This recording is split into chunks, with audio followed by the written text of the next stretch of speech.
की फटी एड़ियों को आप नर्मो मुलायम, गुदाज और पिंकिश ग्लोइंग बना सकते हैं सिर्फ सरसों के तेल से। जी हाँ, बहुत ही आसान रेमेडी आपसे शेयर करने वाली हूँ। अगर आपके पाँव की एड़ियाँ बहुत ज़्यादा फट जाती हैं, हल्की फट जाती हैं, ड्राई रहती हैं, बच्चों के गाल अक्सर फट जाते हैं, कोहनियाँ फट जाती हैं ड्राइनेस की वजह से या किसी भी वजह से, तो जनाब आपने सिर्फ एक चीज इस्तेमाल करनी है, लेकिन ठीक तरीके से। 2 दिन का चैलेंज दूंगी कि 2 दिन में आपकी फटी एड़ियां नर्मो मुलायम और पिंक होने वाली हैं।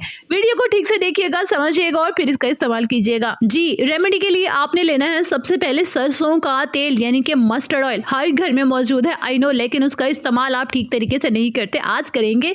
यहाँ पे लिए है मैंने 5 चम्मच सरसों के तेल के, और सरसों के तेल में मैं ऐड करूंगी वैक्स। ये होती है वैक्स, ये मक्खियों का जो छत्ता होता है ना, शहद की मक्खियां जिनमें रहती हैं, ठीक है, इसे कहते हैं बीज वैक्स। ये आपको पंसार शॉप से मिल जाएगा। अदरवाइज जो भी चीजें मैं यहाँ पे यूज करूंगी, शिया बटर, वैक्स, इन सब के लिंक भी मैं आपसे शेयर करूंगी, सो डोंट वरी।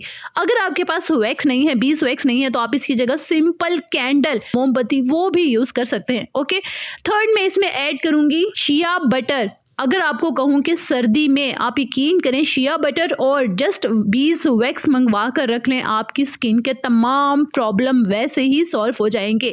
1 चम्मच मैंने इसमें ऐड किया है शिया बटर का, और फाइनली इसमें ऐड करूंगी विटामिन ई कैप्सूल, जो कि इवियन का होता है। मैं अपनी बहुत सारी रेमेडीज में शेयर करती हूँ, ठीक है। इन सारी चीज़ों को मिक्स कैसे करना है, इस तरह आपने इन सारी चीज़ों को मिक्स करने के लिए डबल बॉयलर का यूज़ करना है, यानी कि गर्म पानी में रखना है, नीचे हल्की आंच करनी है, और जब तक रखना है जब तक कि सारी चीजें मेल्ट नहीं हो जाती। तो ये देखिए, इस तरह से बड़ी जबरदस्त सी खुशबू आ रही है शिया बटर की वजह से, और ये सारी चीजें मेल्ट हो गई हैं इक्वली। शिया बटर मैंने इसलिए ऐड किया है क्योंकि जनाब ये आपकी एड़ियों को पिंक करती हैं, लाइक जैसे आप एड्स में देखते हैं ना, वैसी वाली पिंक करती हैं। अच्छा, तो अब आपने इस मेल्टेड लिक्विड को ठीक करना है, ये एकदम से ठीक हो जाएगा। आप किसी भी डब्बी को चूज कर सकते हैं, लाइक जैसे एम्प्टी क्रीम जार हो गया, इस तरह से। अगर आपके पास खाली क्रीम जार है तो आप इसमें डाल लीजिए, और कम से कम 20 मिनट के लिए रूम टेम्परेचर पर रख दीजिए। देखिए 20 मिनट के बाद ये कितनी खूबसूरत क्रीम बन गई है।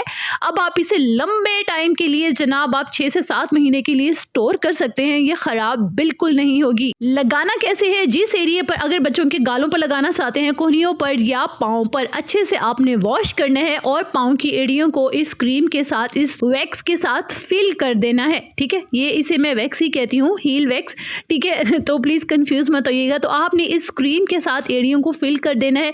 अगर कोई शॉपर वगैरह कोई प्लास्टिक बैग से कवर कर लेते हैं तो होगा क्या, बिस्तर पे नहीं लगेगी आपकी क्रीम, और आप इससे सेफ रहेंगे। और आप देखेंगे 2 दिन ये प्रोसेस आप रिपीट करते हैं ना, आपको इस रेमेडी से भी प्यार होने वाला है, और यकीनन मुझसे भी होने वाला है। मुझे आपके कमेंट्स का इंतजार रहेगा कि ये रेमेडी आपकी स्किन पर कैसे जादू करती है। और जनाब आज की वीडियो के मुतालिक बताना तो आप पे फर्ज है ना, जरूर बताइएगा आज की रेमेडी, आज की वीडियो आपको कैसी लगी। मुझे आपके कमेंट्स का इंतजार रहता है, और कोशिश करती हूँ सब कमेंट्स का रिप्लाई भी करूं, लेकिन थाउजेंड्स ऑफ रिप्लाई करना बहुत मुश्किल होता है, लेकिन फिर भी मैं अपनी तरफ से 100% कोशिश करती हूँ। तो जरूर बताइएगा आज की वीडियो आपको कैसी लगी। खुश रहिएगा, आबाद रहिएगा, मेरी बहुत सारी दुआएं हैं। अपना बहुत सारा ख्याल रखिएगा, और अपने चैनल का भी।